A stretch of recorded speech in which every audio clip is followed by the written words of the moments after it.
So what's up you guys, my name is Finn Mooney and you're very welcome to my channel. Today I want to talk about the Adobe Photoshop app for iPad and iPad Pro. So I currently am using the iPad Pro for editing on the go. I use this in conjunction with the Apple Pencil. I find these two work really well. About a year or so ago, Adobe announced that they would release a full version of Photoshop for the iPad and the iPad Pro. So last week after Adobe Max, which is an Adobe conferencing event, they released the Adobe Photoshop app for iPad and iPad Pro. If you are currently subscribed to a Creative Cloud subscription and Adobe Photoshop for your desktop is included in that plan, you can go ahead and download that app for free now from the Adobe website, and I'll put a link to this somewhere here, probably like here somewhere. So if you're not, you can download it as a trial, or you can also pay your subscription for it as a standalone app, I believe.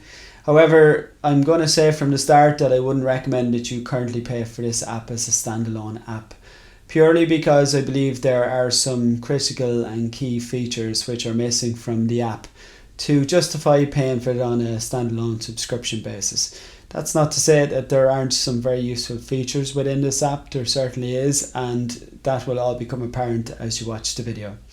So what Adobe are trying to do essentially here is get people who don't necessarily want to use a desktop, and they're trying to transition them across to the iPad for editing on the go. And the idea is that you can edit layered files, you can add text, you can make adjustments, put adjustment layers, etc, etc.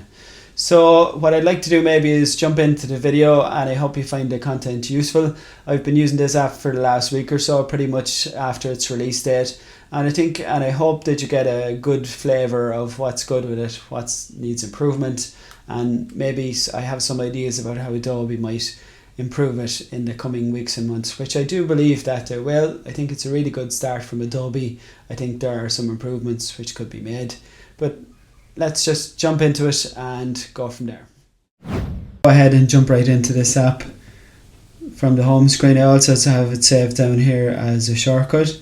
So you open it similar to any other app. You're greeted then by the home screen. On the home screen, it's very similar to what you see on your desktop version of Photoshop.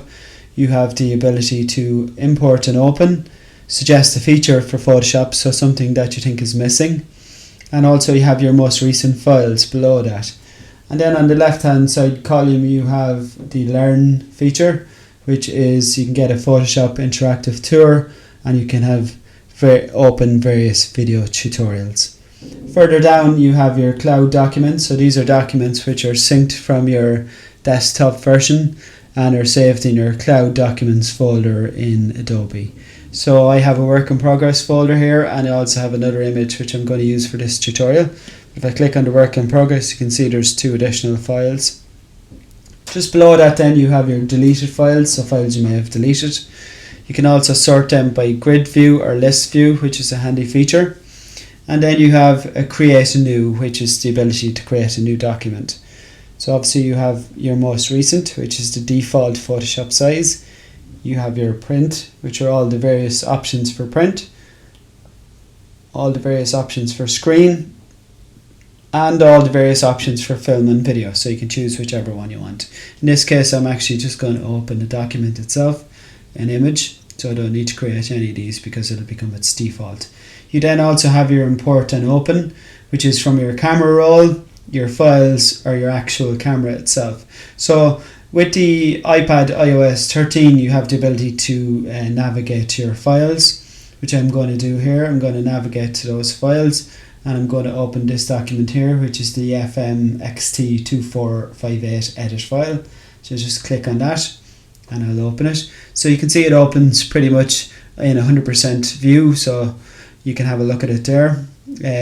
One of the things I did want to show you guys is if you try to open a raw file. So in this case, I'm going to click the import and open, go to files, and I'm going to select this Fujifilm raw file, so .raf file, and when I click on that, you can see in the top hand corner it comes up cannot be imported, unsupported file format. So at the moment, Adobe Photoshop app for iPad Pro cannot open raw files, which is a shame. I'm sure it's a feature which will be unlocked in the coming weeks and months by Adobe, and when it does, it will add an additional set of features and power to this app. So what you have in the top right hand corner then is you have the ability to change your settings, so you can go to either dark or light. You have the help and the advanced. You also have your input, so you can make some adjustments to this to suit your taste, so gestures and shortcuts. You have your account details, and you have your about, so the various options in relation to Adobe Photoshop itself. So if you click your home button, I'm going to reopen this file here, and then in the next portion of this tutorial I'll show you how to make some adjustments to this file and how you can unlock some of the kind of hidden features which are in this app, which require you to do specific tasks in order for it to work. So just in case you guys are having any difficulty with that. So I guess it's important to discuss one of the key features which is clearly missing from this app, which is its inability to open or edit raw files. As you can see, when I tried to open up a Fujifilm.raf file, it currently doesn't support that feature. I'm obviously hoping that Adobe will add this feature over the coming weeks and months, and the sooner they can do that the better, because for me the ability to edit raw files is one of the key features I want to be able to perform when I'm using an iPad for editing. So albeit there are other file types you can open up a PSD file, a PSB file, a JPEG file, a PNG file, and also a TIFF file. So there is some room for maneuver, but for me to do any meaningful editing, I like to do that in the raw feature. So I'm hoping Adobe add that in the coming weeks and months. So let's just jump back into the video, and I can show you guys some of the features you can use in terms of actually editing images. I'm just going to jump back into the app to give you guys an idea of how the layers panel works. So I have an image open at the moment, and you can see that there is a thumbnail version for it. This is Adobe's version of a minimal layers panel, but if you wish to go to your traditional one, you can just hit this icon, and then using the pinch gesture, making sure you're on the move tool, that you can scale it down using the pinch gesture, obviously squeezing in to make it smaller and expanding out to make it larger. So this is a very clever way of Adobe using up the real estate on your iPad. So you have the two options, the minimal one and the original one. Underneath that you have your adjustments. So you can see your layer properties.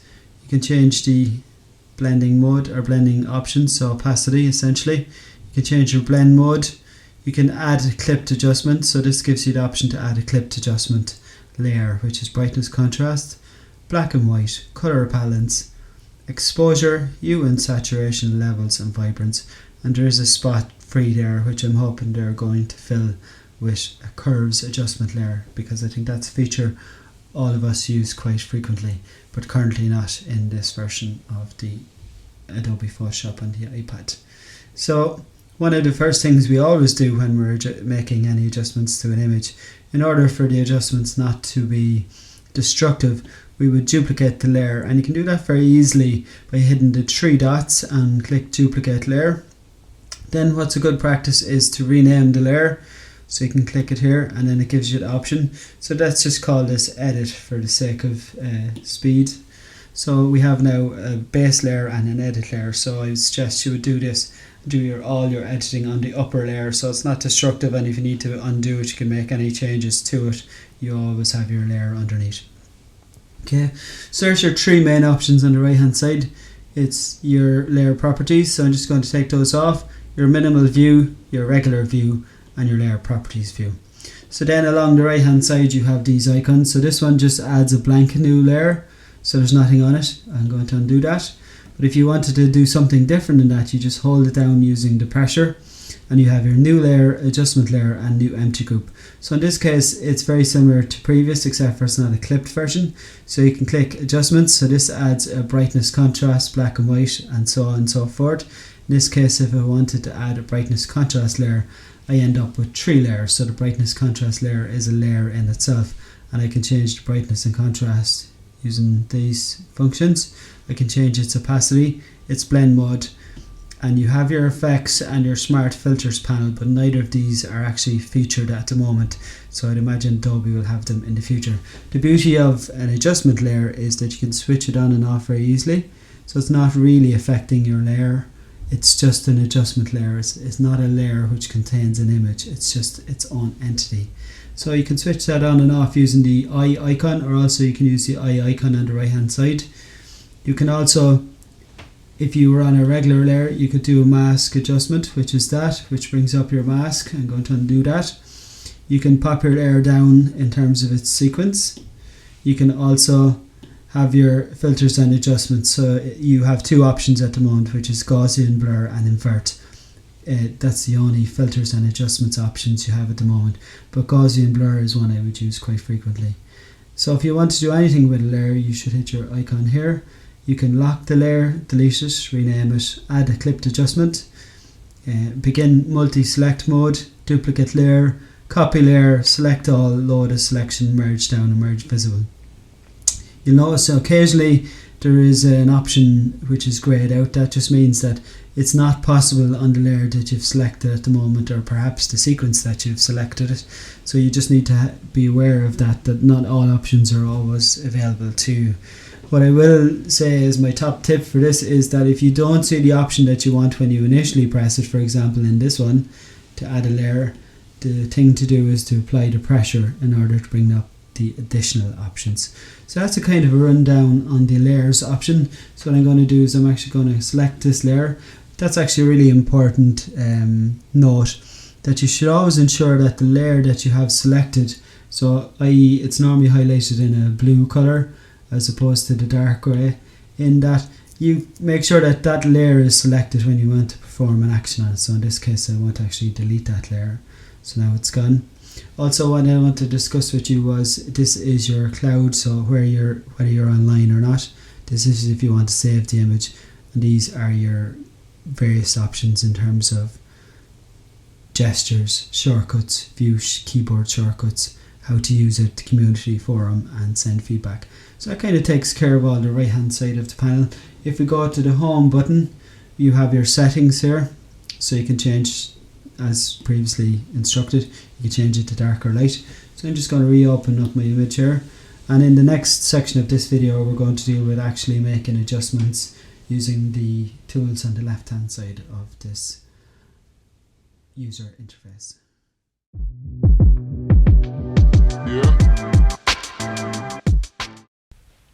So I'm just going to jump right back into the app, and from the home screen I'm going to open a PSD file. This one has 5 layers, and as you can see it opens it very quickly. And what I like about the minimal layers view is you can see which layer you're currently working on with the blue highlighter around it, and then you can see that the other layers are currently switched off because they have the eye icon with a diagonal line running through them. So if I switch to the traditional layers view, you can see here that the layer that I'm working on is highlighted in blue, and the remainder are switched off using the eye and the line.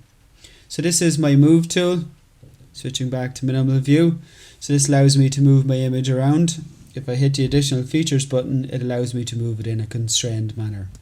Below that we have our transform tool, so we have all our various options to skew, to warp and perspective of an image in the transform sense.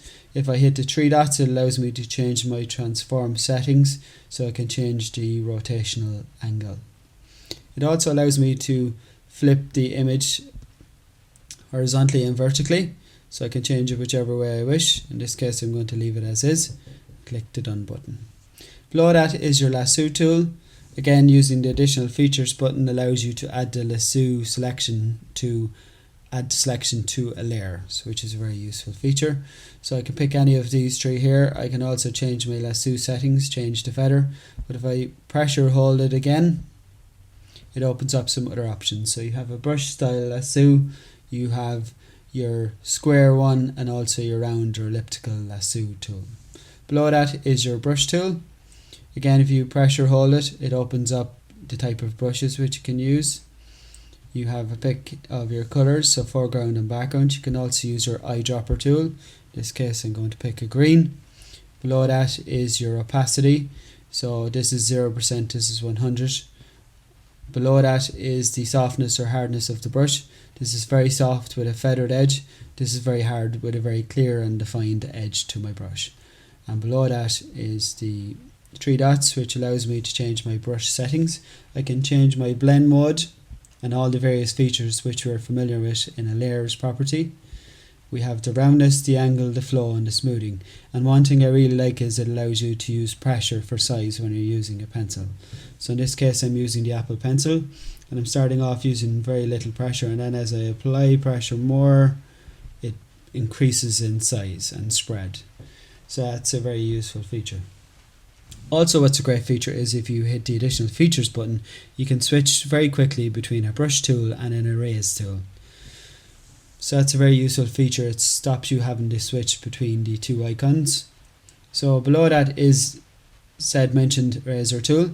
Again, very similar to the brush tool in that you can change your size, your feathering and your opacity, and again you can change the settings. So you can use pressure for size or for opacity, and you can change the roundness, the angle and the flow, and again if you hit this button it allows you to switch to the paintbrush. So these two tools are somewhat interchangeable. Below that is your paint bucket tool. If you hit the additional features icon, there's none available for the paint bucket. If you hold it pressure wise, you can do the gradient one, and you can run a line diagonally across and then that becomes your gradient. You can undo that, and if you wish to change the colour, you can pick a different colour, for example a more yellowy type colour or even orangey. Perfect. And that allows you to do your gradient and undo it. Below that is your healing tool. Again, if you pressure hold it, it opens up the panels. So you have your healing tool and also you have your clone stamp tool. Again, hitting the three dots allows you to choose in the spot healing brush, which you sample all layers, and you can use pressure for size. But really importantly, when you're doing the clone, when you hit the three dots it changes again, and you can choose where it samples from. So is it going to be your current layer, current and below, or all layers? So this is quite a critical feature, and again it allows you to use pressure for size. So again you have the size of your cloning, you have the hardness and softness, and you have the opacity and also where you're picking from as well, so where your sample point is. But what's really useful in this is if you are cloning, if you hit the additional features button, it allows you to select the source. So in this case I'm selecting the cloud, and if I wanted to clone that in here, that would clone directly across. So it allows me to clone out the hat in this case. But obviously I would pick a different sample point if I was doing this in reality, and it would obviously be a lot closer as well. So if we switch back to the spot healing tool and we zoom in, so for example if I wanted to remove something from this image, for example up here if I wanted to move part of this branch, I would just use my spot healing tool and it does a very good job on it. And again you can see that there's no lag. So this is before and after, and it works really well and really fast. Just going to use the pinch gesture to bring the image back to its original size. So it's a very useful feature, and is really importantly there's no lag between it, so I feel like I'm working in real time. This is the crop tool. So when you go into crop initially it's not constrained. Hitting the additional features button puts it into a crop constrained mode, and obviously you can also change your rotational diagonal, and double tapping will bring it back to its original setting. Below that then is the text tool, and I've actually, for the purpose of this, I already have a layer open for this. So what I've done is I've created a test text. So this is just a test, and it allows me to change everything I need to in it. So I can change the color, for example, to red. I can change the font. I could change this font size, so I can make it as big or small as I wish. And obviously I can change the color then as well to back to white. So it's very easy to use. I can also use the paragraph features and the blending modes, and also can add a clipped adjustment. One thing you can't do is you can't add effects like drop shadow, etc. So I'm hoping that will be added over the coming months. Below that then we have an option to add an image. So we can choose from our camera roll, we can choose from files, libraries, or camera itself. So in this case what I'm actually going to do is I am going to add an image from my files, because with the new iOS 13 Files app, it's a lot easier to access your files. So one of the images I'm going to open is this one here. So what it's done now is it has moved it into a transform selection so that I can change its size. So I'm just going to expand it out into the screen, and as you can see, this is a test because it's placed the layer underneath. So what I'm going to do is I'm just going to switch off this is a test text, and I'm going to expand it out and go to my minimal view so I can get a good look at this image. So these are the various options now I have. So just overlaid it so you can see that all the layers there are in place. Also below that you have the eyedropper tool, which allows you to pick a color from any point in the image, and then you have your selection tools, so you can select which color you want, and you have a choice of palettes. You have HSB, RGB, Lab or CMYK. So that's all the features that are available on the panel on the left hand side in terms of editing images. What we'll do is we will delete one or two of these layers, so that we're just going to clean up the image a little bit. So I'm just going to delete this layer and this one, the text layer, which I don't need, and a blank layer, delete that. So I currently have two layers on the go. So for example, if I wanted to make an adjustment to this, I would add a clipped adjustment, brightness contrast, and allows me to reduce down the brightness and change the contrast. So in this particular image I want to have two versions. I'm actually entering this one into a competition, but an award system competition, but I also want to have some other versions, so I want to have some variants on it. So this is my options here. Unfortunately I can't do any effects or smart filters at the moment, but that's not a huge concern. I think Adobe will add these as time goes by. So these are now our layers that we have active, and you can see in our layers panel this is now just an adjustment layer only, so a clipped adjustment. So it allows me to switch on and off the layers as I wish, which is obviously a very useful feature, and it would allow me to export it then as a BSD file, so when I reopen it and the document is not finished, that I can work on it without having to flatten the image.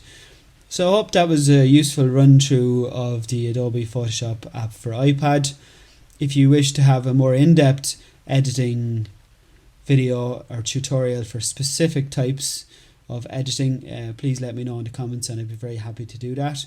I hope you've enjoyed the content today, and I look forward to seeing you in the next one.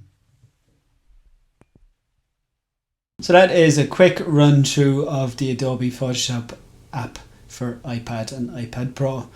I think you can see that Adobe have made some good ground in terms of getting it onto a desktop. There are some features which are missing, which I hope to obviously see in the future.